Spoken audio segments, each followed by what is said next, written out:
এই মহিলা শুধু নোংরামি নষ্টামি করার জন্য সোশ্যাল মিডিয়াতে আছে, আমাকে এতে ঢাল বানিয়ে ব্যবহার করে ভাইরাল হয়ে এখনো দেখেন নোংরামি নষ্টামি করতেছে। ভাই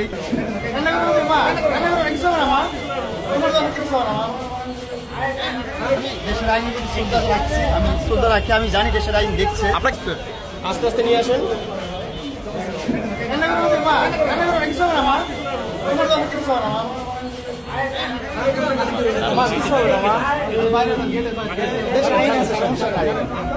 ন্যায্য বিচার পাবো, সমস্যা নাই। আম্মু কান্না করো, তুমি কান্না করো।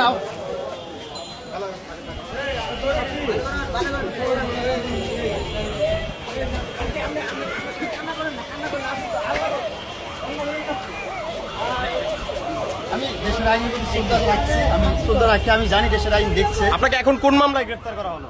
এই মহিলা শুধু নোংরামি নষ্টামি করার জন্য সোশ্যাল মিডিয়াতে আছে, আমাকে এতে ঢাল বানিয়ে ব্যবহার করে ভাইরাল হয়ে এখনো দেখেন নোংরামি নষ্টামি করতেছে। ভাই এটা নিয়ে যাবো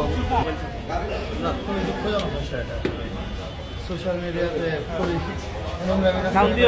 ঘুরে জেল হাজত থানা নিয়ে দর্শক, আমরা সরাসরি রয়েছি